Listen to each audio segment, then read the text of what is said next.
Hey, what's going on, guys? It's FXG Gaming here. I'm gonna bring you another rotation video. The first one that's on the channel.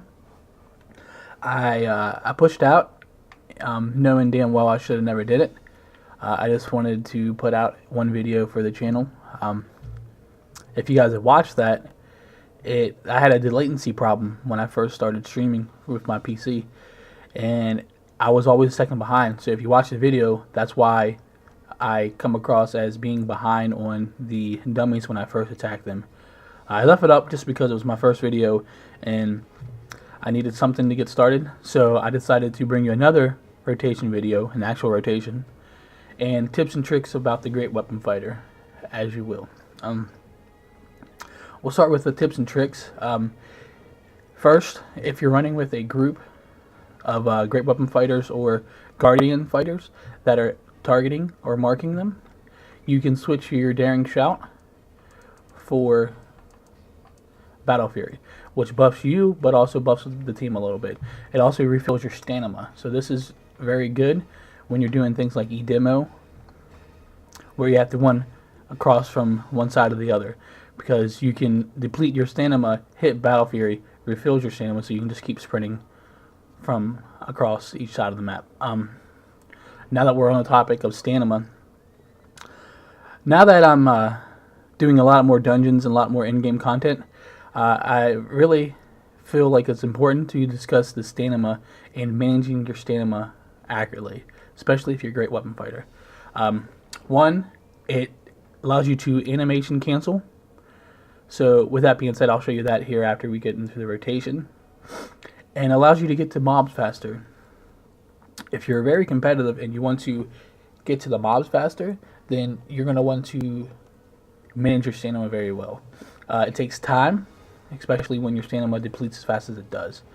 It helps if you have stamina and guard gains on your equipment, because that will replenish your stamina.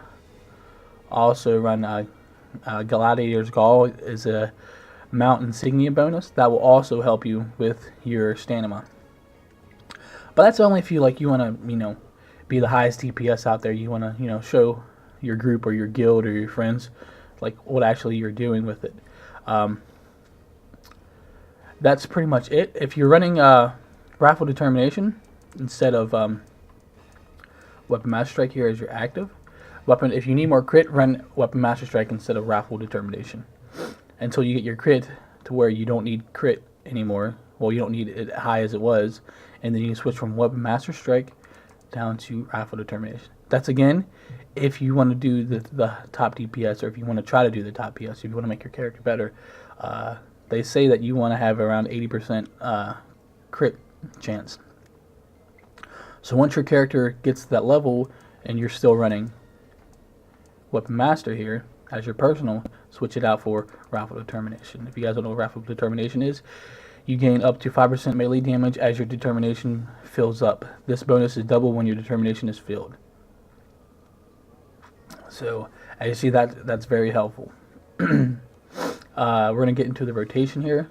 We're going to get into what I do as a rotation, and we'll go from there. Alright, we have 3 practice dummies. First you would... I'm not going to show you the slam spec, because if you're starting out and you just hit 70 and your item level is like 2k to 25 or even 3k at that matter, you shouldn't run slam. Slam is when your power is, I wouldn't say as high as it gets, but it's getting there. There's not much more you can do to get more power. Then that's when you want to switch over to slam and spec it out in your feats. First, I would start with hitting my adorable pet and my ring, or my coin. As you see, I got power and whatever my adorable pet gets.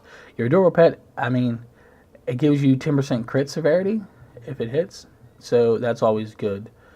So I would start with hitting those. Those both last for 10 minutes, so you can just hit them whenever and it will kick in.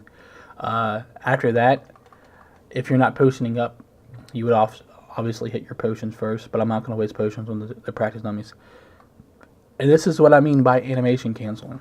You can run, jump, run in the wheel, shout, Weapon Master Strike, daggers, and then usually your determination, as you see right there, just filled up, and then you just go ham, hit him with the Indomitable. So we'll give it some time to cool down, and I'll show you quickly what I was talking about.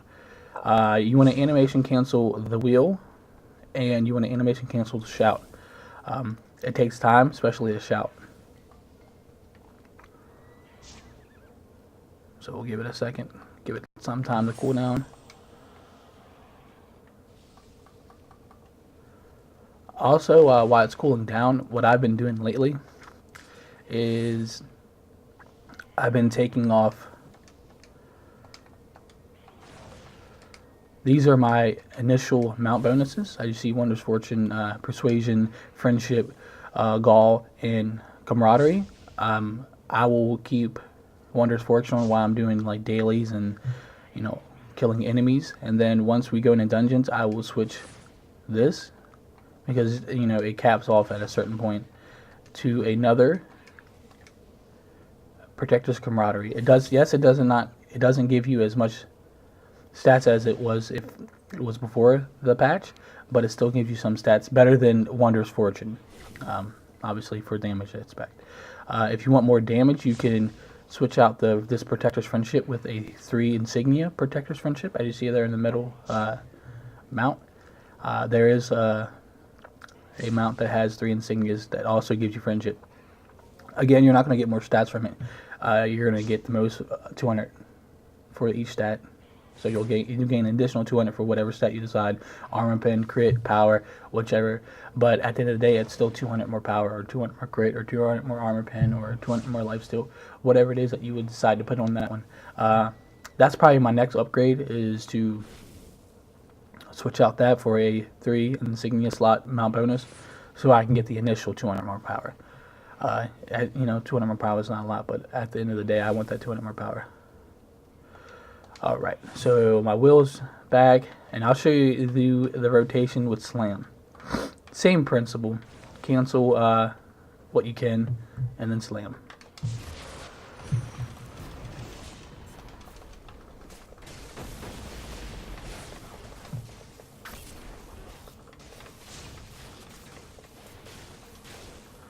Don't forget that your daggers, the debuff that your daggers give, it only lasts for 8 seconds. So, granted, your cooldown, well, my cooldown, I'm not sure what the initial cooldown for your daggers is, but my initial cooldown is 9 seconds. So I'm hitting it right, I'm keeping an eye on it as it counts down, and as soon as it hits 2 seconds, I go ahead and throw another dagger. That way, the buff is still in there, and I'm still going in on them. I'll tell you what Slam does here in 1 second.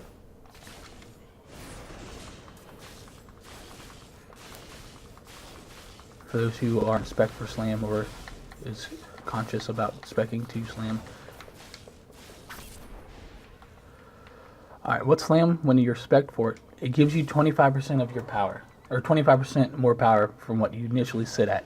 Not what you're proc to, not what your cleric or your power share OP gives you, is what you actually sit at. So if you're sitting at 36,000 power before anything procs in, you're going to get 25% more from that 36 power.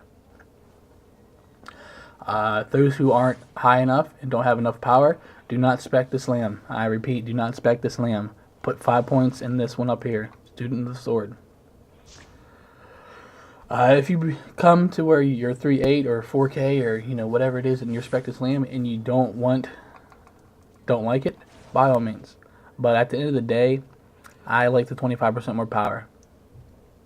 And if you're running with a good guild, or not a good guild, a good clan, and a good group that you play with every day, and you gain your daily back, that's going to come in handy. Especially the smaller mobs and dungeons like CN and Lost Mouth and stuff like that. Now again, if you're arriving first, you're going to have the upper hand.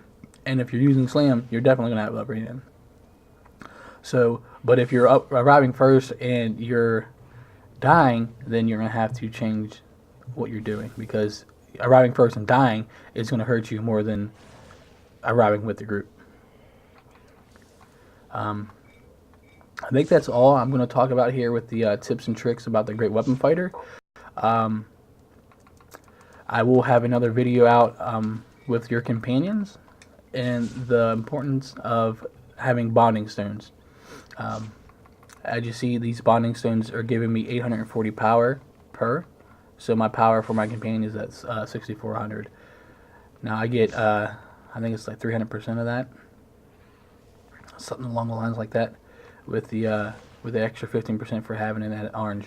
But I will make that video here in the next couple of days. I do have other plans for other videos outside of Neverwinter, but I will keep pushing out Neverwinter videos. Right now I'm working on a cleric and a HR, so once I hit 70, I'm going to do like a series of videos of showing you the progression of the cleric and HR. So, because I know a lot of builds out there only show you like what they have, what's in game. They don't tell you like, this is the armor you need until you get such and such armor. This is what you need to run until you get in-game content. They don't tell you that. Most of them don't tell you that.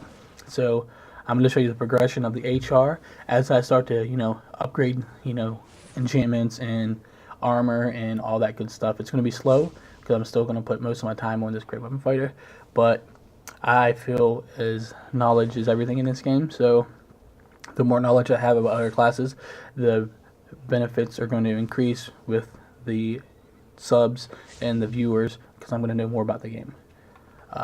The group I run with knows a lot, but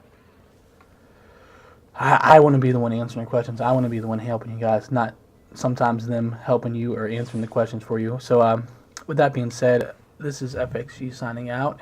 If you want my character build for my latest build, I will link it in the description below. Check it out. Let me know what you think. Let me know what I can change. And any other comments. Like, comment, and subscribe. Thanks.